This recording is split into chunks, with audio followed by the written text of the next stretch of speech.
Kapag gumagawa tayo ng schedule, better na gumamit tayo ng project management software such as Primavera or MS Project.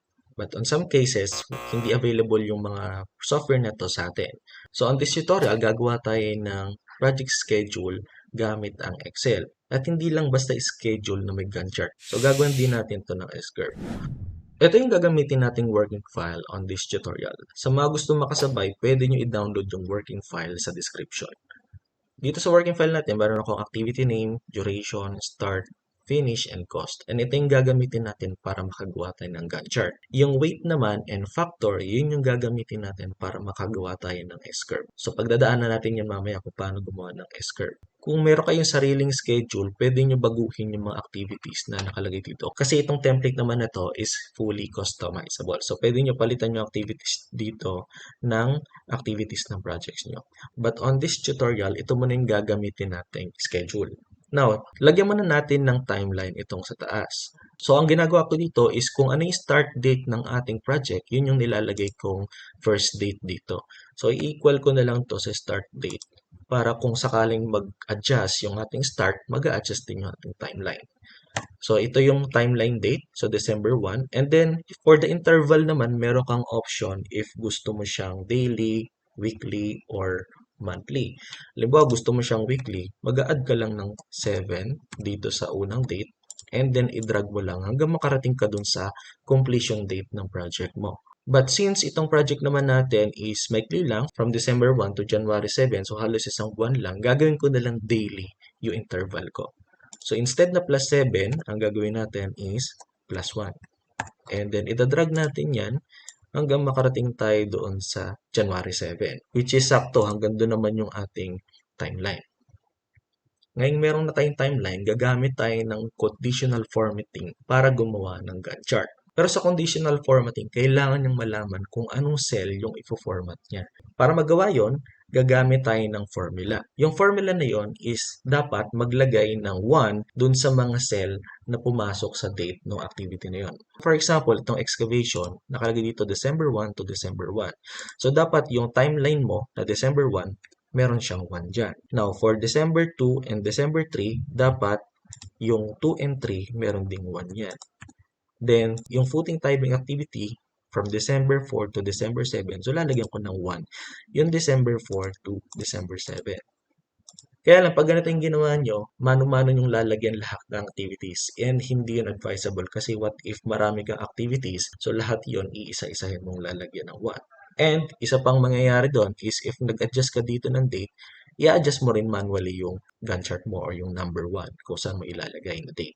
So, para maiwasan yon, gagamit tayo ng formula sa paglagay ng mga 1 sa mga cells na dapat lagyan ng 1. So, ito yung gagamitin nating formula para maglagay ng 1 dun sa mga cells. So, kailangan lang natin dito ng start date, timeline, and yung end date, which is available naman dun sa ating schedule. Yung X naman is depende kung anong interval mo. Kung daily yung interval mo, 0 yung X. So, wala kang ilalagay. If weekly yung interval mo, plus 6. And then, kung monthly naman yung interval mo, plus 29. So, copyin natin tong formula na to. Then, i-paste natin siya doon sa unang cell. Ngayon, yung start date, papalitan lang natin ng start ng activity. Yung timeline, kung saan tumapat yung timeline. So, ito, December 1. And then, end date, of course, yung finish date natin. Then, again, yung timeline, yung nandun sa taas.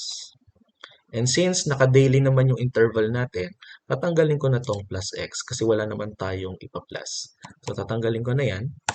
Then, ito na yung lalabas. So, ganyan yung gagawin natin sa lahat ng cell para maglagay siya ng 1. Kaya lang, huwag mo muna kokopyahin yung formula. Kasi ganito mangyayari. Kapag kinopya mo yung formula, mapapansin mo na yung start date, napunta na siya dun sa cost. Then, yung sa finish date, napunta na siya sa weight. So, dapat nandun lang siya sa column E, yung start date, and then yung end date, dapat nandun lang sa column F. Now, try naman natin ito i-drag pababa.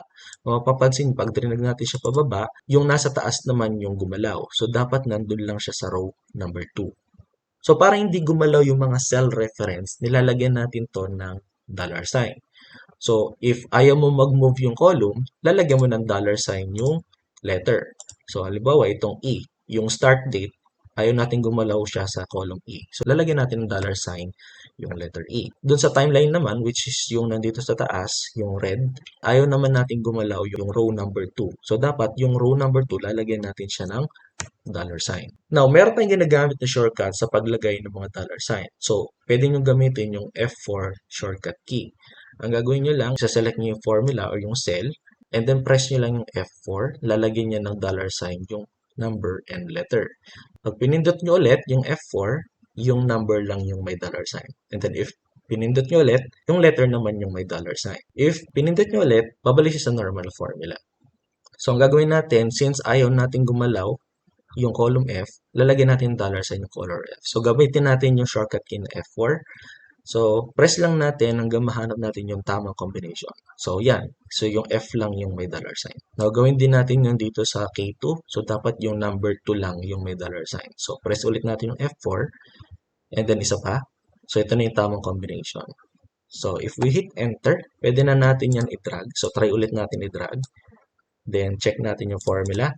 So, kung mapapansin nyo, kahit drinag natin siya pakanan, hindi nag-move yung ating start and finish. Then, if i-drag naman natin to pababa, hindi naman nag-move yung timeline natin. So, dahil okay na yung formula natin, pwede natin copyin yung formula dito sa buong area ng ating Gantt chart. So, paste natin, and mapapansin, plinat na nito kung saan pumatak yung activity na yon. Now, pwede na natin to gamitan ng conditional formatting. Ang gawin natin, select lang natin yung format natin, which is yung buong area ng Gantt chart. And then, punta tayo dito sa conditional formatting and manage rules. Dito, gagawa tayo ng bago. So, click natin yung new rule.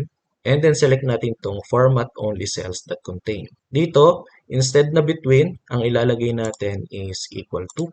And then, lalagay natin dito is number 1. Ibig sabihin lang yan, lahat ng cell na may value ng 1, yun yung i-format ng conditional formatting. Now, para i-format siya, click lang natin tong format, and then mag-select ka lang ng preferred color mo para sa Gantt chart mo. So, on this example, select ko na lang is color green. Then, if we click OK, mapapansin nyo na ito yung ating preview. Makikita pa rin yung text. Ibig sabihin, yung mga 1, makikita pa din yan. So, ang gagawin natin, i-hide natin yung text. So, format ulit natin, and then punta tayo sa font.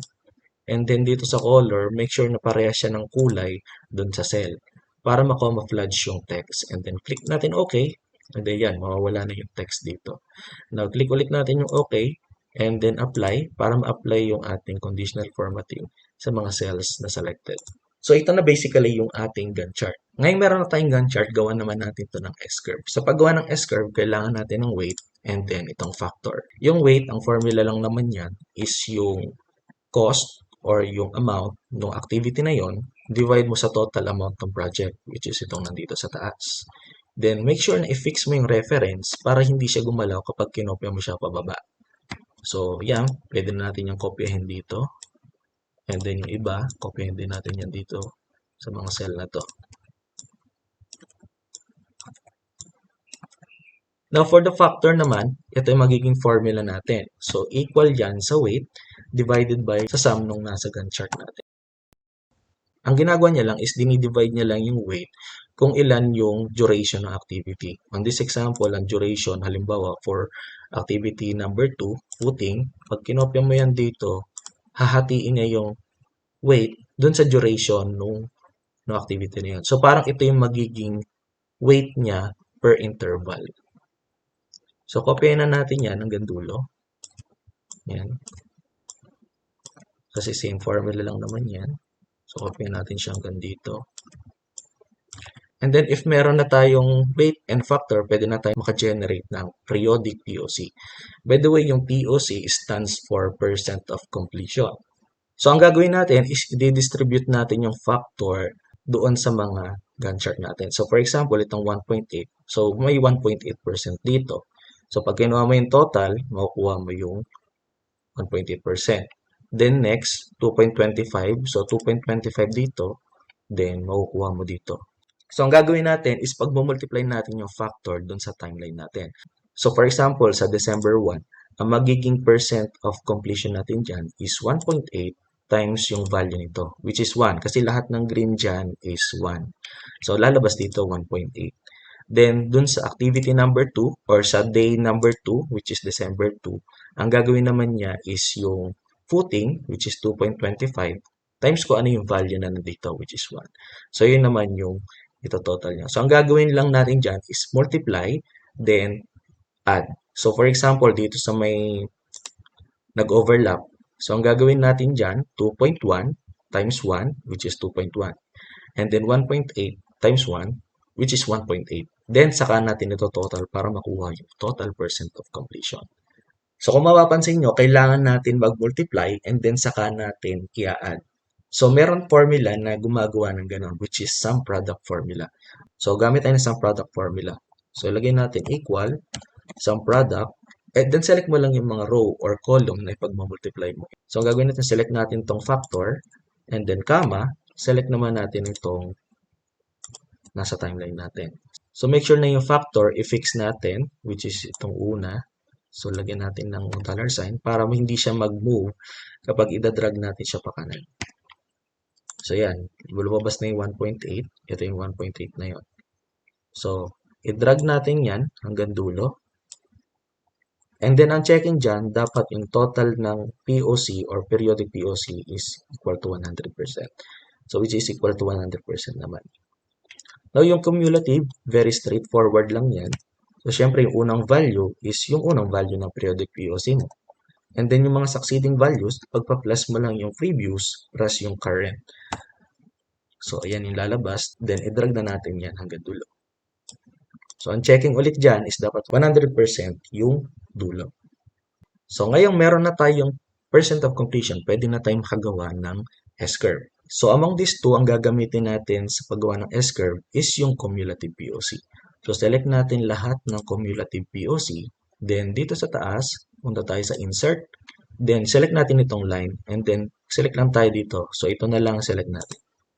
So, ito yung lalabas na chart. So, first, yung chart title, di naman natin siya kailangan. So, delete natin yung chart title. Then, yung horizontal axis, delete din natin yung horizontal axis. Kung mapapansin nyo, yung ating vertical axis hanggang 1.2%. So, adjust natin yan. So, i-right click lang natin, then format axis. Then, dito, instead na 1.2, sa bounds, instead na 1.2, gawin lang natin siyang 1. Ibig sabihin, hanggang 100% lang yan. So, close na natin yan. And then, delete mo na tong vertical axis. Ngayon yung grids, hindi rin natin kailangan yung grids. So, delete na rin natin yung grids. And then, para masagad yung ating chart, i-drag natin yung inner box. So, pag clinic nyo ulit yung chart, makikita nyo may pangalawang box sa loob. So, i-drag nyo lang yan hanggang dun sa edge nung chart natin. Yan, hanggang sa edge. Para masagad yung ating chart.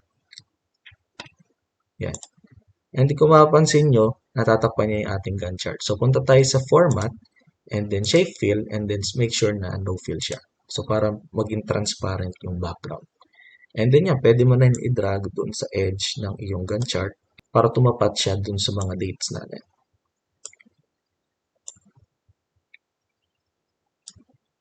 Yan. So, pwede nyo i-design yung chart nyo. Lagyan nyo ng label. So, for example, ito, try natin ito. Again, tanggalin natin yung horizontal axis. And then, gawin natin transparent yung background. Yan.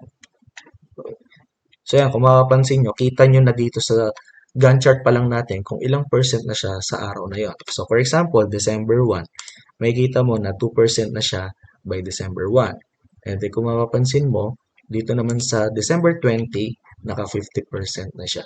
And then, dito naman, naka 95% na siya. So, makikita nyo yung POC ng ating project. And that's it. That's how you create a project schedule for your project in Excel.